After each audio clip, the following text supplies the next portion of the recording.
man. His name is Dave. Hold on, let me. I just found out about him. Dave Blunts. All right. Okay. I'm just gonna. He's got 2 clips here. I'm gonna play for you. I'm just gonna. Don't do anything until I'm done with both of them. All right. I don't want. Okay. Well, maybe I want your reaction first from the first one. Let me let you do it now, and then. Okay. So when you say reaction, do you want faces? Or I'm not gonna say nothing. Okay. All right. Cool. I can do that for you. All right. Here we go. Are really concerned about this 500-pound rapper's health. Dave Blunts needed an oxygen tank to perform at the 4th annual Juice WRLD Day in memory of the late rapper Juice WRLD.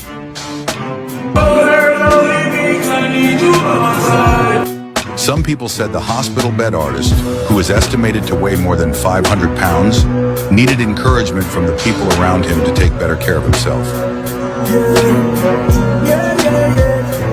It's crazy how he got to this size with his team just watching, one user said of Blunts. Another fan said that. All right, now that's necessarily what I didn't want to use, but it's fine for this moment. I'm gonna get something else though. Get hold for that. You can talk now as I pull up something else. I don't have no words. I want you to hear. Hopefully, that they don't flag us, because I want you to hear the song he's singing. But because I think we can get it past if I can get this live version at that same one. I just don't understand mentally what is he going through. But see, like, because you need some other form of help, not to be performing on stage in oxygen mask on a couch. I just have so many questions. Oh no, we gonna get some answers. That's fine. I won't say anything. You just got questions. I just got questions. All right, hold on. All right. Hopefully this is the right thing that I wanted. I got another one. I know this right, but this is this one. Let's see. Weeks ago, Snoop Dogg posted a clip of 500-pound rapper Dave Blunts performing his hit song The Cup. In the caption, Snoop wrote, "Well, put down the chicken wings and Tata Chip's nephew, and that chair gonna break soon. Get to the end of the cup." Dave responded to the post with a simple comment, "Damn Unk." Others joined in on the roasting, with one user, that guy 8545, commenting, "What's in the..." All right, so now the song is called, one of his main songs is called "I Can't Put Down the Cup." I'm tripping off that promethazine. Now we can get in that in a second, but then he gets on stage, and because Snoop's got jokes about him, and here we go. Hey Chicago, do y'all have a problem with me sitting down on this stage? Yeah. Exactly. Get the fuck off my dick, Snoop Dogg.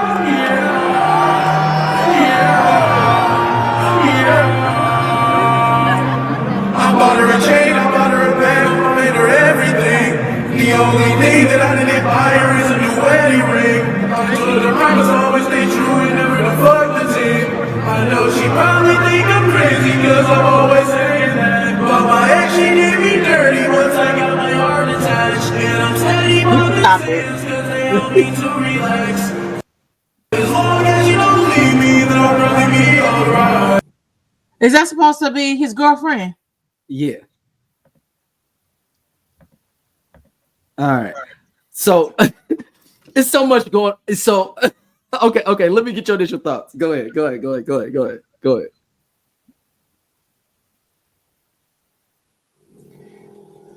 This generation is so lost, and we can blame some of the unks for that. One person we could blame this on. Lil Wayne, but nobody want to talk about God that. damn it, that's why you my motherfucker, man. Yes. Him, Future, all of that like this is really Lil Wayne kicked it off with the styrofoam cup shit, and because that was a subculture thing of Houston for a long time, and he made it mainstream. I am just genuinely concerned. You do need to put you are morbidly obese, bro. And you talking about Snoop Dogg get off your dick. Where is your dick? I don't. He ain't seen it in a long time. I trust me on that. It probably like he can feel it because obviously you got to use the bathroom. Like he'll lift up one hand. He probably got a catheter. Oh shit! This is disgusting. No, you are in a hospital bed all the time.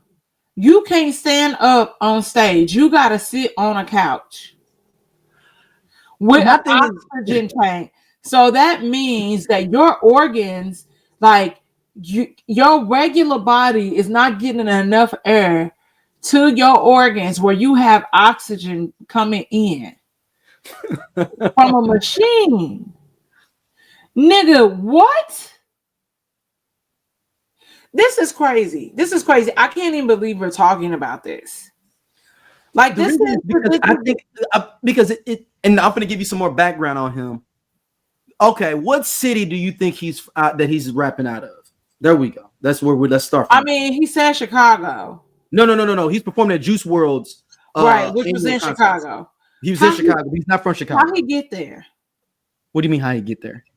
Answer the question. Oh no. I saw an interview with him. He said he has to buy 2 seats when he goes on for his show date. He puts that in his writer or whatever it may be. Because he has to get 2 seats. That looks like he has to have 3. Yeah, he says 2 though. So where do you think he's from, Don? You want to say down south? Nope. But I feel like so that's what I'm like. I believe that he's not. Nope. Surprise. There's 2 answers technically, but one of them he's been in the other city longer. He out here? It's West Coast ish. Phoenix. North of Phoenix. He in Sedona? Keep going north. Not no. If you go, Sedona is in the Bay Area, right? No, Sedona is north. I think north of Phoenix. Yeah, no. Keep going north. Keep going more north. But is it in California or in Arizona? Nope. Neither one. Okay. Washington? Nope. He's somewhere white. He in one of them Dakotas? No. Go west. Okay. Go west. Okay. I like this Carmen San Diego episode we have going on. Now, Nebraska is Midwest. Okay. No, it's more west. No. Utah? Salt Lake City. Well, because but he's born in Davenport, Iowa, but he was raised out in Salt Lake City, Utah. So did he say how he got big like that? Like, what's his reason? He said he's always been big. That's what he claimed. And he said he was drinking a lot of promethazine and he couldn't put down the cup. But that don't make you fat. If anything, that medicine will curb your appetite. He said he wouldn't get up and do nothing, so he would be eating. So that sounds like but that sounds like he got a hyperactive thyroid that might make it. So if you have a hyperactive thyroid, it can make it kind of where like your metabolism is fast, or if it's like it can make you overweight. Hold on, I'm finna Google. I'm just googling how did Dave Blunt's get big. The fact that this is just really crazy to me. But no, it's like he's leaning into it though. I think because I don't think it's a part of his shtick. It's a part of his shtick at this point, Don. But for me, I'm the fat dude on stage with an air thing. These people, these kids in this generation is so lost, and they're so infatuated and obsessed with. And I'm sorry, he grew up in Salt Lake City. These white folks that amped him up or whatever to be on some bullshit. That's my personal opinion. That's the only way. There's no way. Biggie was the biggest rapper we had, and he had to be smooth, fly, whatever, Gucci down to the socks.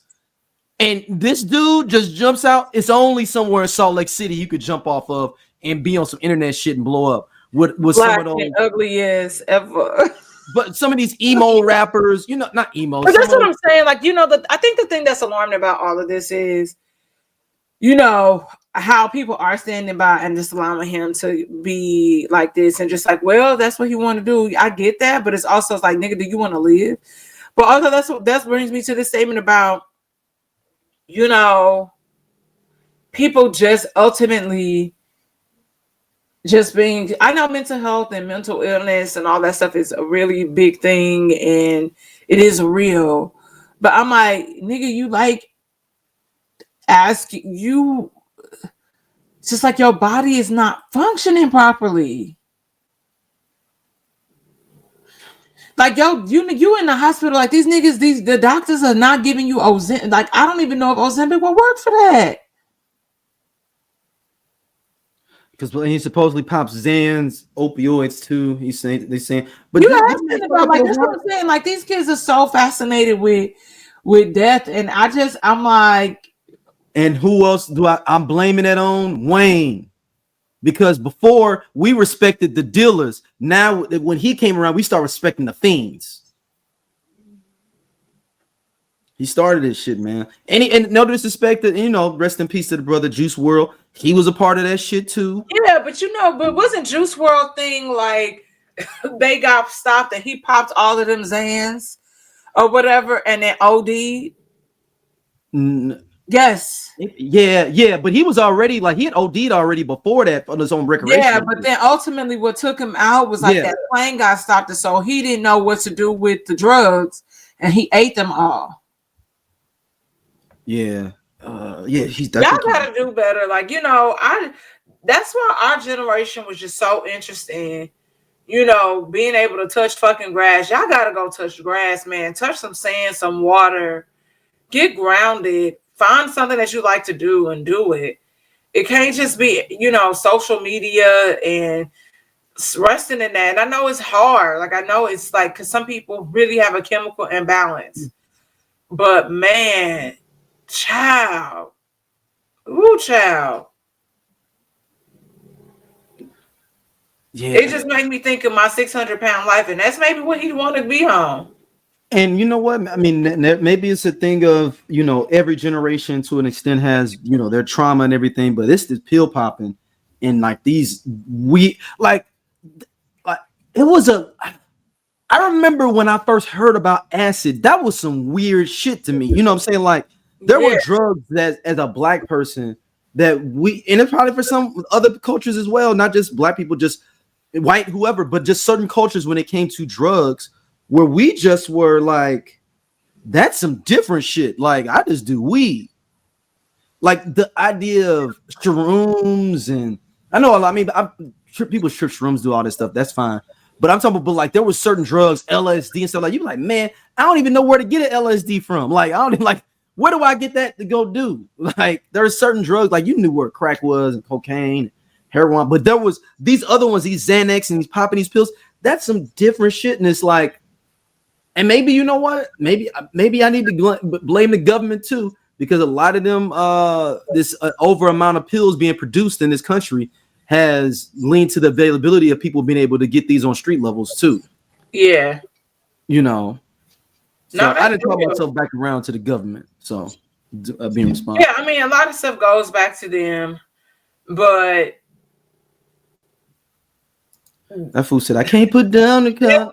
I was like, you can put Xanax and promethazine on them. Like the way that. On the government? Yeah, I can't put that. Because I think they're letting them companies overproduce that shit and letting it. Well, but it's also, but it's not like, okay, so then that goes back to, I would say, so then you would have to also include the medical industry on that. Like, I got a doctor. Yeah. No. So when I say that, like, I mean, that includes doctors. Yes. So because my dentist would not give me anything stronger than an 800 milligram ibuprofen when he took my fucking wisdom tooth out. And I was like, you don't have nothing stronger. He was like, I don't prescribe that. But no, I'm saying that doctors, yes, but I'm saying that company that makes Xanax let's say that the government regulates them and says they can. I'm just throwing out random numbers just for the sake of this discussion. 100 pills that they can, 100 bottles of pills that they can do. They'll produce 150 and send 50 out the back door and let them hit the streets. Is what I'm saying. And somebody paying out for cash through that, and it's some through the back door. Oh, most definitely. That's what I'm saying when it comes to pharmaceuticals and stuff. And the government's turning a blind eye to it until it gets to the street level. Then it's like, oh, it's a problem. But how do we even get these in the first place? But also, I don't think that. So it's just like how Sudafed became a thing, because that's something that is what it meant. Yeah. Yeah. And so that's how you have like niggas didn't know. And so they're like, oh, this shit got to go behind the counter. Right. That's a goddamn shame. Yeah. And they was like, oh, you know, and then they make you sign off on it. And then even now with certain prescriptions, they regulate shit like 800 milligram ibuprofen. Damn. Because I know when I broke my toe and I was getting low on it, because I think I could probably take 4 in a day. I wasn't doing that. But as I was getting low, they was like, oh no, we can't give you a refill yet. Damn. They was like, you gotta wait until this time frame to get a refill. And I was popping ibuprofen over the counter. Damn. So I think it just depends. I think they are trying to cut back on a lot of that stuff, because what's crazy. Hey y'all, if you like what you see here on Everyone Needs an Aquarius, be sure to hit that button right there. It'll take you to more clips, and be sure to like, subscribe, and share our podcast. See you back next time.